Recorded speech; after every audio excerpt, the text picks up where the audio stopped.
Coastal rowing differs from traditional rowing because a flat lake is not required. In fact, a few waves are welcome. There's been a massive uptake, presenting great global opportunities and offering a whole new dimension to the sport of rowing.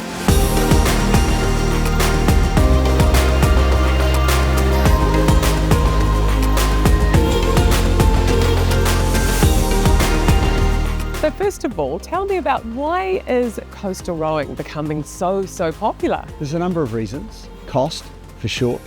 Accessibility, resources. The kids love it. It's fun. You don't need the same level of discipline or commitment to it, so you can turn up whenever you like and train whenever you like. You don't have a squad system like you do in flatwater rowing, although there are squads, as you'd imagine.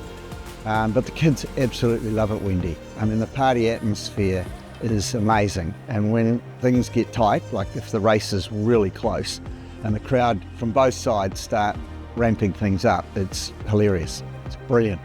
Yeah, so you get some real nutty moments, even though it's still as competitive as any form of rowing is. To be able to utilise, coast, the sea, and for New Zealand, of course, with so many bays and clubs close to coastal regions, we can maximise those wonderful resources. So yeah, it's sort of born for us, really. It seems to me that coastal rowing could appeal to all ages, young and old. What do you say? Well, look at me. It's even for the ancient. So young. It's even for the ancient. So, in most of the regattas we've had so far in New Zealand, we've had school kids, we've had clubbies, we've had masters. So it appeals right across the spectrum. And if you know how to pull a blade through the water, then you're off. We've got all this experience. Superb technique. Very hard. Was that first time you've done it? First time, yeah. The sprint was harder, but the row was, as expected. Well, we had 3 girls and 1 boy, and the other row had 2 boys, 2 girls, so I reckon we did pretty well considering. Expecting any challenges out there? Yep, when the wind picks up and probably in the doubles where you're pressure steering a bit more, I think we'll see some wide turns around a few buoys. First time. I'm going to crash. I'm going to go bow and then be the runner on the way home. So it's wonderful to see the uptake in coastal rowing, and do you expect that to just keep growing? Given the success we've recently had at the Olympics, I think it'll go even harder. We'll get even more kids wanting to do this stuff, which for us is, rowing tragic's fantastic. Are you calling yourself a rowing tragic? Oh, absolutely. Yeah, no, there's no doubt about that, Wendy. I love the sport, have done all my life, and there are a lot of people like me that are just delighted to see something like coastal rowing come along and allow other kids that don't maybe have the opportunity through private schools and other, club situations to adopt it and get on with it. It seems like this is a huge opportunity that New Zealand could seize being in the 2028 Olympics. No question. We already have elite athletes doing coastal rowing. Michael Brake for one, Jackie Kittle, Matt Dunham. So these guys have seen the potential for the sport and they'll bring others along. The sky's the limit for the sport. And it'll bring other communities in as well. So it is a fact that flatwater rowing is pretty much dominated by the private schools and some of the larger state schools, but anybody can do coastal rowing. And as you can see from our own facilities here, you can just jump on the water and go. And has West End got some champions on the way, do you think? We think so, yeah. It's one of the reasons we've got into it, is because it now gives us another string to our bow as well. We have a young lady called Lily Curnow who's in our club program, and she's just made the under-19 squad for Italy for the World Champs. I started coastal rowing in May of this year. I got a call up and I was like, all right, we'll take this opportunity. And yeah, I've been doing it ever since. Coastal can have up to about 18 boats, and so it's a whole lot of boats heading for 1 buoy, or it can be 2 buoys and 2 boats. So it's super exciting and people really get into it.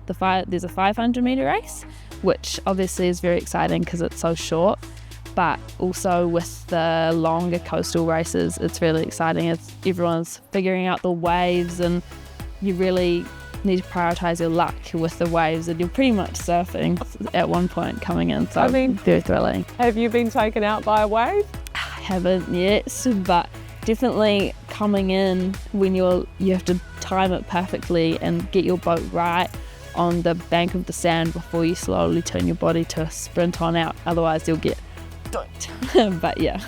Gareth, sometimes those waves are really big. Is this a dangerous sport? Well, the boats are designed for that, Wendy. So very rarely would you see one tip out. I'm not saying it can't be done, and there are some athletes that want to do it, but you really have to try hard. And we have professional surf life-saving people out there to monitor the athletes. So if there was a tip out, you'd have people right there, and it's a bit like flat water. If you've ever been to Karapiro, there's umpires for Africa, there's safety boats for Africa. We're exactly the same. What I love about it is really the social factors behind it. Everyone meeting up on the beach is just a different environment to flat water rowing, and it's really gives you a new perspective of the sport in a really welcoming way to bring in anyone who's come from different backgrounds of rowing. And do you find that your skills rowing in the boat are transferable to coastal rowing? Yeah, absolutely. Boats are definitely heavier and require you to really pull back more. It's mainly coming down to those transitions. So getting in and out of the boat is a whole different thing to flat water rowing, as we have to run in and run out and learn how to effectively get into the boat and out. Everyone's really excited to be a part of it. And also with the beach sprints in particular, it's such a short race. It's thrilling and really exciting for anyone watching or being a part of. So I think it's a different environment because everyone's super pumped to be there. Yeah. So I'm a part of the under-19 team. And 1st of September we're flying out as a crew, and yes, it's so exciting. We'll be competing at the Coastal World Champs and the Beach Sprints World Champs, which is very cool. Tell me about this venue. This is a big opportunity right here. Yeah, it's marvellous, isn't it? I mean, you'd think it was built for coastal rowing, wouldn't you? I mean, seriously. It was a kayaking club, so it's perfectly placed in terms of its access to the water. Once again, central city, so we don't have to worry about having that suburban allegiance. Anybody from Auckland can come here. It's not far off the motorway. It's accessible, yeah. So do you think coastal rowing is going to take off in New Zealand from what you're seeing? Absolutely. It's a totally exciting sport, and I feel like a lot more people can get involved from it in the community. It definitely relies on volunteers, so does rowing, but with the coastal, volunteers are so much more involved. So I think it's super exciting for all, and I hope everyone gets to see how much we love it because it's so great.